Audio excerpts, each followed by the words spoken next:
Welcome to Life Beyond Clinical Practice.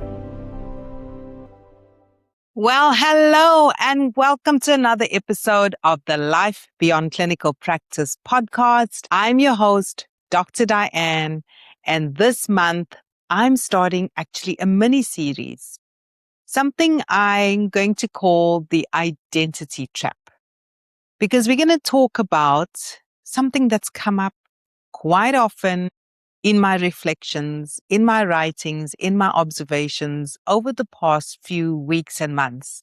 And it's, why do we introduce ourselves by our profession? And so I hope you join me for this intriguing conversation today and in the weeks that come about how do we undo this identity trap?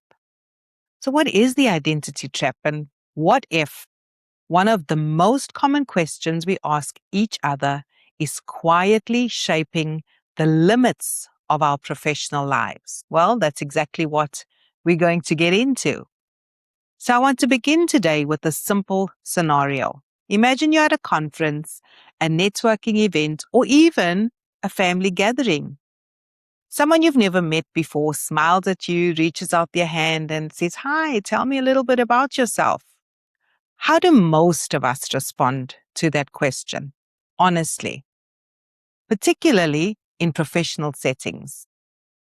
The answer is usually something like, and much early in my career at professional networking events or conferences, I'm an optometrist who works for employer X. Or you may say, I'm a physician, I'm a physiotherapist, or I'm a pharmacist. Notice we say, I am. We don't typically describe what matters most to us, or we don't talk about what we're curious about, what we're building, what we're learning, or what we hope to contribute. The first thing we usually respond with instinctively is our profession. What's fascinating is that almost nobody questions it. It's normal. It's expected. It's almost automatic. In a recent episode with Dr. Samantha Nazareth, she raised this. While she had left clinical medicine, she still introduced herself in a completely new environment where her medical background really didn't matter. Her words were that she used it almost as a security blanket because she knew the world could relate to her as a doctor. She knew it was familiar. She knew that by stating her profession, there would be some sort of respect and status attached to that. And so as I've been reflecting on these conversations and this long-standing, seemingly normal practice, I'm increasingly convinced that it's the reason so many talented professionals reach a point in their careers where they want more, but simply feel stuck. So today, I want to ask a different question. What if introducing ourselves by our profession isn't just a habit? What if it's quietly shaping how we think about ourselves, and worse still, limiting who we believe we're allowed to become, or even what we believe we're fully capable of doing, quite honestly? Now, you may be asking yourself, why does this even matter? It may seem like a small thing, right? But over the past year, I've had conversations with clinicians from many different professions. Some are still practicing, some have changed careers, others have built businesses, and some have stepped into leadership, while others are quietly asking themselves bigger questions about what's next for them professionally. And although all of these circumstances are different, I've noticed something remarkably consistent amongst these professionals. Long before anyone talks about changing careers, something else changes first. They begin questioning the identity they've been living inside. And often the question sounds like this: who am I if I'm not a doctor? Or, but I'm a doctor, I'm not trained to do that. whatever that may be, perhaps media or entrepreneurship outside of the healthcare space, or something not explicitly tied to your training or credentials, we often feel like imposters, like we are not fully qualified to step into those unconventional or unfamiliar spaces. So that's the point many get stuck, is because they simply don't know how to break out of that identity trap and pursue something different for their careers. So that's why the thoughts of career change often stops many who are craving something new, something fresh, a new growth path, stops them in their tracks because those ideas they have in their head just don't seem to fit the model of their own expectations, expectations others have of them, or simply the perception they may have of what's possible. So I don't believe that career transitions start at the point where you consider updating your resume or actively networking on LinkedIn or exploring other job opportunities. I honestly believe it starts much earlier, and it's an internal start. Before you do anything external, inside of you, you start grappling with your professional identity that has begun to feel restrictive. In fact, in many cases, it feels like it's limiting your potential or the kinds of things you want to do with the next phase of your career. Deep within yourself, you know you're meant for more, but you feel constrained by your role or title. Sound familiar? So here's the insights I want to share with you today. For many clinicians, our profession doesn't simply become what we do, it becomes who we are. And that's completely understandable because we invest years into studying, making sacrifices, earning the credentials, getting certifications, building our reputation, which earns us respect. In social settings, people typically introduce us by our title, meet Dr. So-and-so. And society reinforces that by the respect people have for our professions and our qualifications. So eventually, the line between our work and our identity begins to fade. And being a clinician becomes more than a career. It becomes the lens through which we understand ourselves, and to a certain extent, we understand our value. Now, at first, that feels secure because that identity gives us a sense of certainty, a sense of belonging, and a purpose.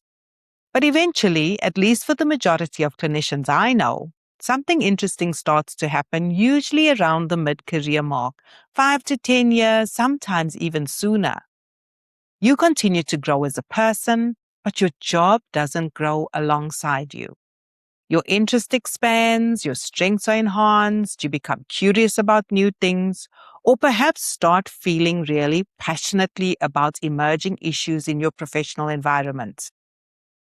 And when things start to shift around you, as you grow, another voice internally quietly says, but that's not who I am.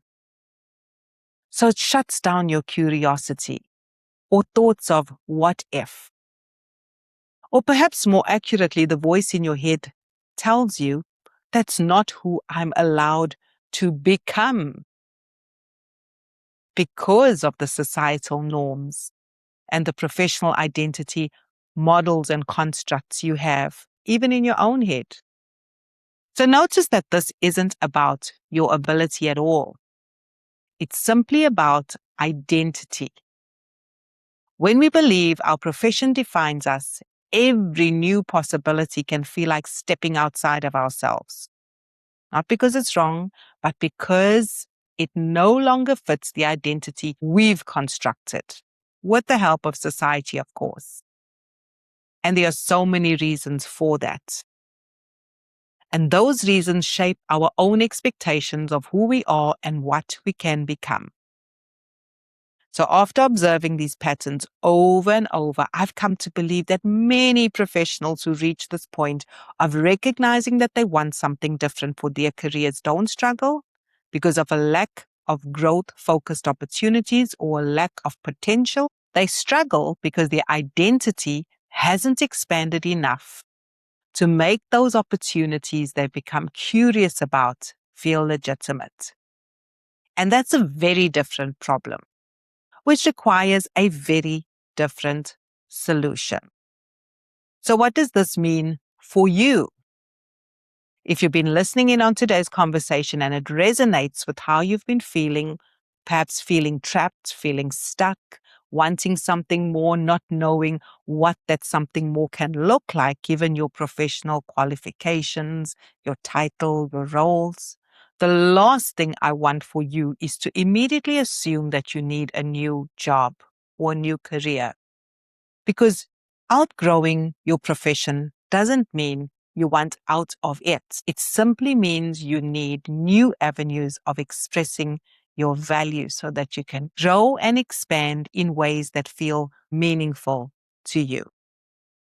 So, changing jobs is not the point. In fact, changing jobs without dealing with the identity trap you find yourself in can create the very same constraints, simply in a different environment. So today, I invite you to become curious. After all you've heard today about the identity trap, I want you to pay attention this week and notice how often you define yourself by your profession. Notice how quickly you dismiss possibilities because they don't fit the story you've been telling yourself, or you subconsciously believe, or how you feel when you talk about what you do currently, or perhaps the fresh ideas you now have about the kinds of problems you want to solve or the kind of work you want to do. Notice the language you use. Notice your energy when you speak about those things. Oftentimes, if you're using phrases like, I could never, or I'm just a nurse, or people like me don't do that kind of work, like I said, something unconventional, those statements reveal far more about identity than capability and opportunity. So the question today isn't, what career should I pursue next? The better question instead is to ask yourself, who am I becoming professionally? Or what areas am I growing into that my current role or title can't contain? Now, at the end of every episode in this mini-series, I'm going to leave you with what I'm calling the expansion question. And here's today's. If no one knew your profession, how would you describe who you are and the contribution you want to make? Not your title, not your qualifications, not even your employer. You. Take a few moments to sit with that question this week, and you might be surprised what comes up. So I hope you noticed that today's conversation wasn't about career change. It was about something much deeper, because I believe before we can expand our careers, we often need to expand the way we see ourselves. And if you'd like to explore this concept further, I've created a free career identity expansion assessment to help you identify whether your professional identity may have become too narrow for who you're growing into. You'll find the link in the show notes, and it's completely free. And one final question before we finish today. If our profession becomes our identity, what happens when success no longer fits? And that's exactly what we're going to tackle in the next episode. So don't forget to follow along for more insights. And until then, keep expanding. Goodbye.